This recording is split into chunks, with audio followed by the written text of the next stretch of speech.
Hello everybody and welcome to Dota 2. In this video I'm going to do a slight beginner's guide, I guess you could say.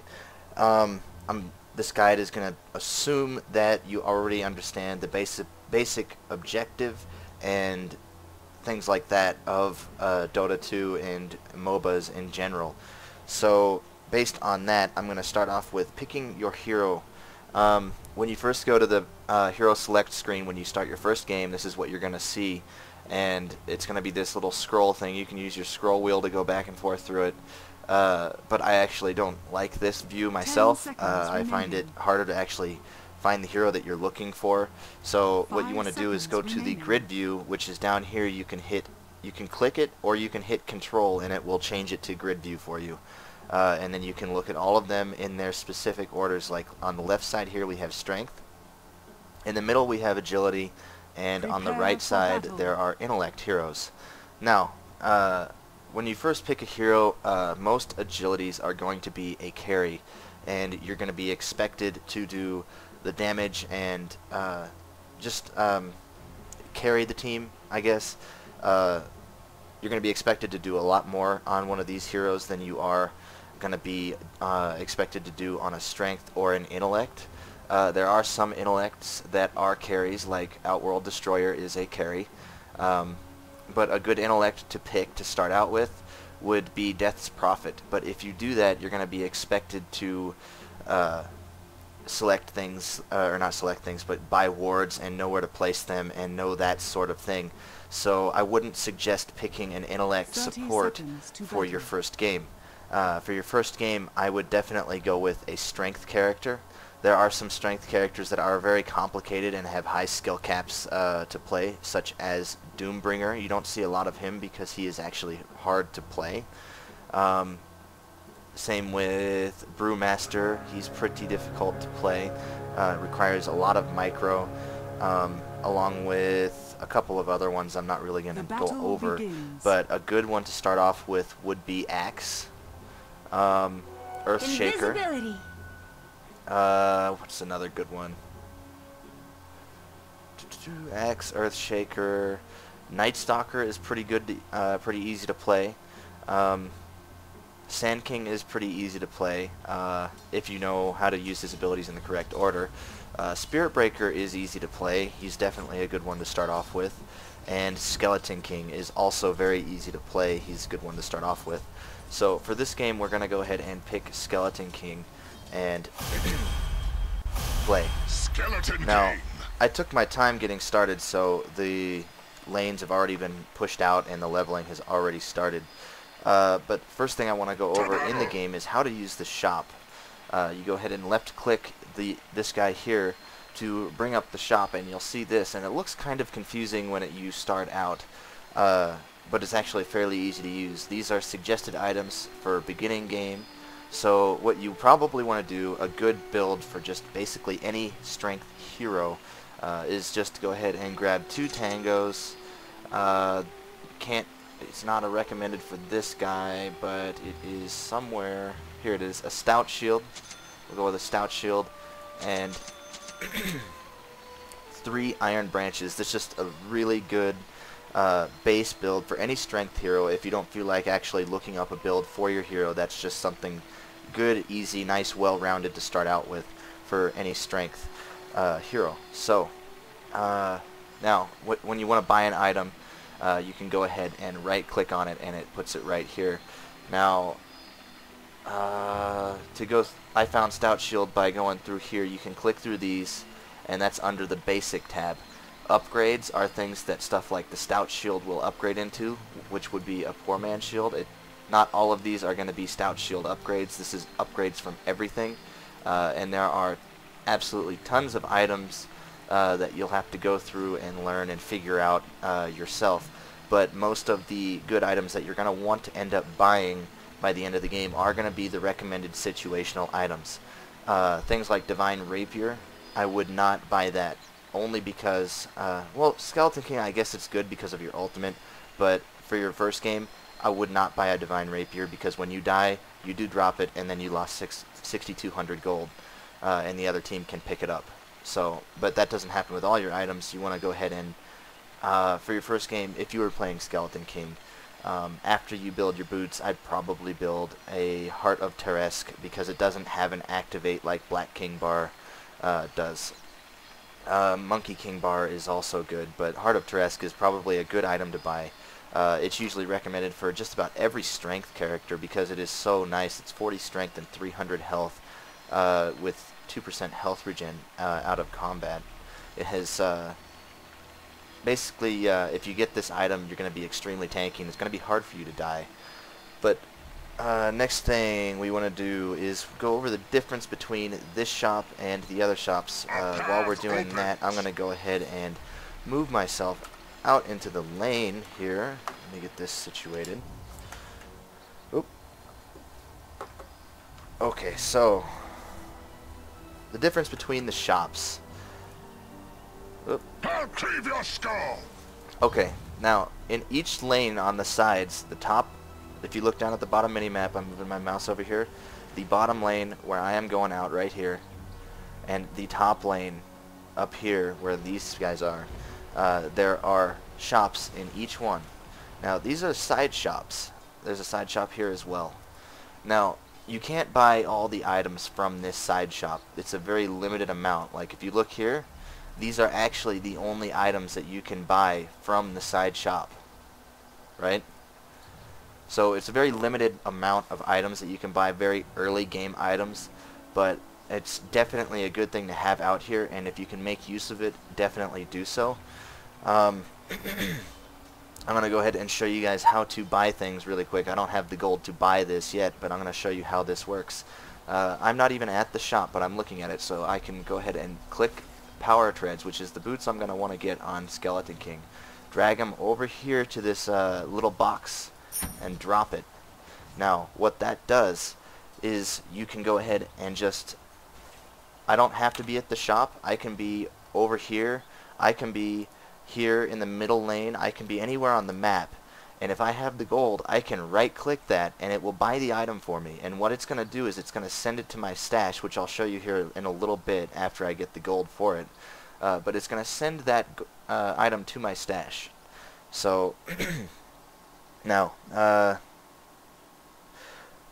how you decide what items you want to buy other than recommended items is usually based on the kind of character you picked, such as strength, agility, intellect. It's usually pretty obvious, like if you're an agility character, you're going to benefit most from agility towards your damage, but that doesn't always mean that you want to get only agility items. You also want to get attack damage items, and that's also very good for strength characters. Attack damage is very good for strength characters.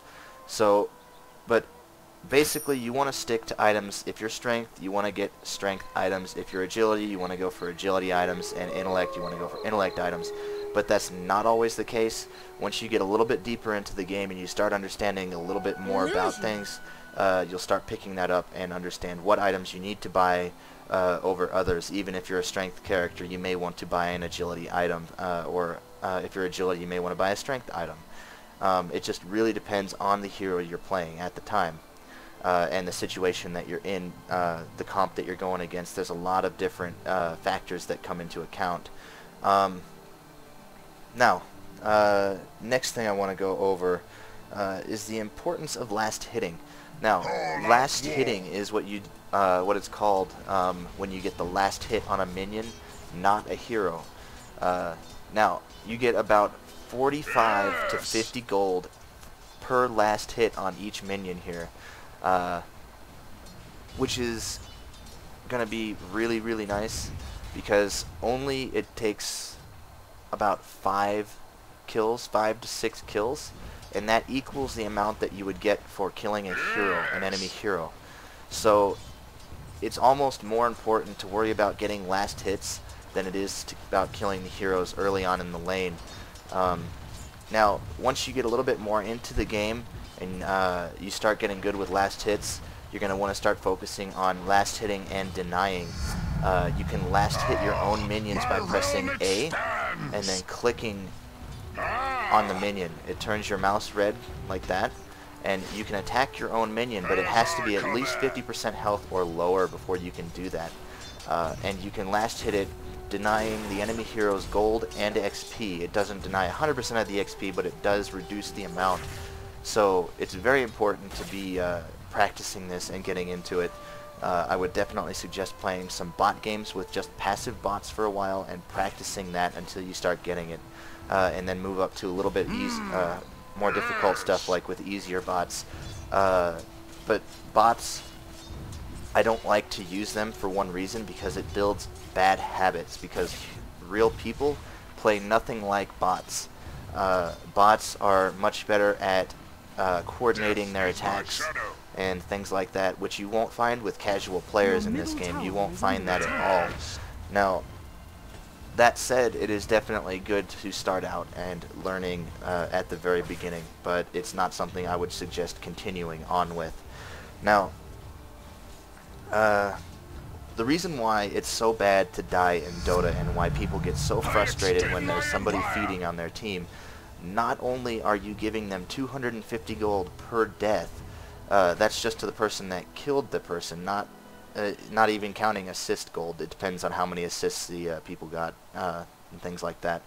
But you're not only giving them 250 gold per death, but you're actually losing about 250 gold per death. So if I were to die right now, I would actually lose 250 gold, and I wouldn't be able to buy my boots anymore. Like right now, I have enough to buy my boots.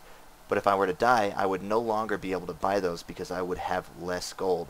That's also one reason why you want to do this and put your items down here at the bottom right hand corner like I showed you earlier on, so you can just go ahead and right click that item, spend your gold, then you won't lose that much gold if you do happen to die. But it's even it's almost better to stay back and be really passive, not like I'm playing right now. Obviously, I'm just kind of going through things and explaining. But if they're pushing really hard, don't be afraid to tuck under the turret and stay near it out of their poke range so that they can't hit you. It doesn't matter if you're not getting last hits, just make sure you're still getting XP. Because if you fall behind in level, that's almost worse than losing gold. So, up next, I was going to talk about use of the Courier. How you want to do that, you see I right-clicked the item down here, and it put it up in here, which is my stash, right?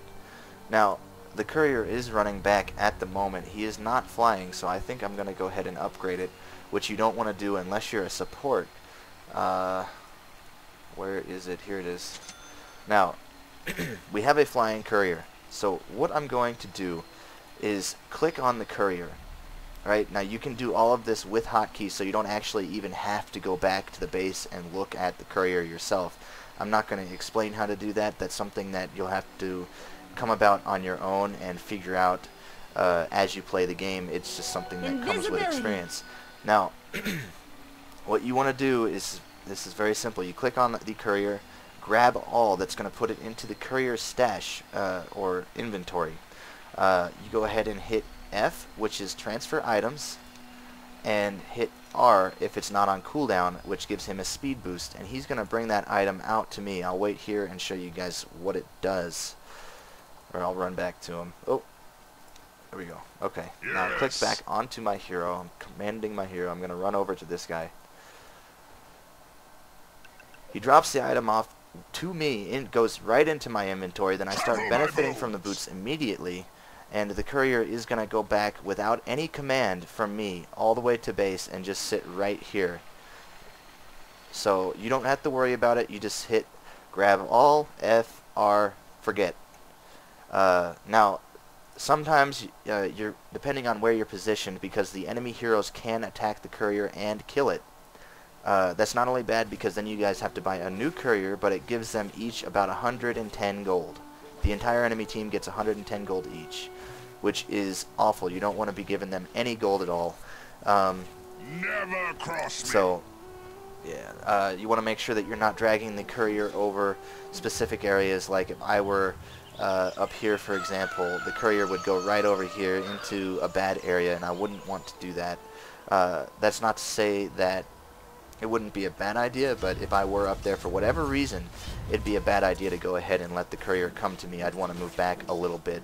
Now, Time to fight. Razor is actually doing the jungle right now. I'm not sure why, because I don't remember bots ever coming into the jungle to do that. But the jungle is for specific heroes early on, or specific heroes later game to kind of farm up. Well, not specific heroes later game, it's for basically everybody later game to just get farm. If your lanes are really pushed out, you guys aren't doing so hot, and you need to get that little bit of extra farm, you just come into the jungle, get a little bit of kills, get a few gold, or get some gold going, you know. It's not good to ever not be doing something. So if your lanes are pushed out, you can't get to any minions safely without dying, or without attracting enemy attention. Come in the jungle and get some farm that way. It's a very effective way, especially later on in the game, for every hero. Now, if you're playing a hero like Lycanthrope or Ursa, neither of them are very hard to play, but it is something that takes a little while to get when it comes to jungling. It's not going to be something that just comes easily. Now, that I said that, there is one specific jungle over here that I'm going to show you guys. Hopefully I won't die. This is Roshan here. Now, this is usually something that is going to take at least 3 to 5 people to do, depending on your level and items. Now, what he's going to do, or what you do after you kill him, he drops something called Aegis of the Immortal. Now, what Aegis of the Immortal does is it basically makes you immune to death for 10 minutes. Now, that doesn't mean that you can't be killed. What it means is that for 10 minutes, if you die, you'll instantly res back after about 5 seconds of being dead at the spot that you died, not at the base. So it basically gives you a second chance on life, and almost makes it 6v5 for a team fight, because you do have that extra life. Now, that being said, heroes like Ursa and Lycanthrope can solo him fairly easily, Your king moves. depending on their item build, if they have the right items or not. Now, this rune here, I'm going to go over runes really quickly. There's a rune spot here, and then there's a rune spot here where you see the little light rays coming down. Now, what runes do, this one does exactly what it does. It doubles your damage. So if I go ahead and right click on that, I pick it up, and for a short duration I do 100% more damage to everything. It's not just auto attacks, it's also special abilities. So double damage is something that's really good to have if you are playing a support. You don't want to pick that up for the most part. You're going to want to ping it and let a carry come over to get it.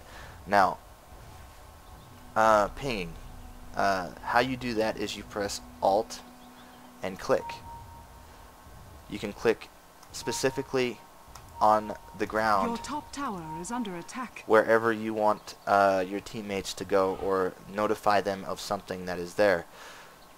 If you ping directly on a rune, it will tell them that a rune is here, and it will say that say an illusion rune is there. So you can also go ahead and click on towers, Your middle tower and if you see is on the under mini-map, attack. that will ping to defend that tower, and it will tell your teammates that you need help defending this tower. Or you can go up here and say ping that, and it will tell your teammates that you want help attacking that tower. So that's a really basic way of communicating quickly with your teammates without actually typing.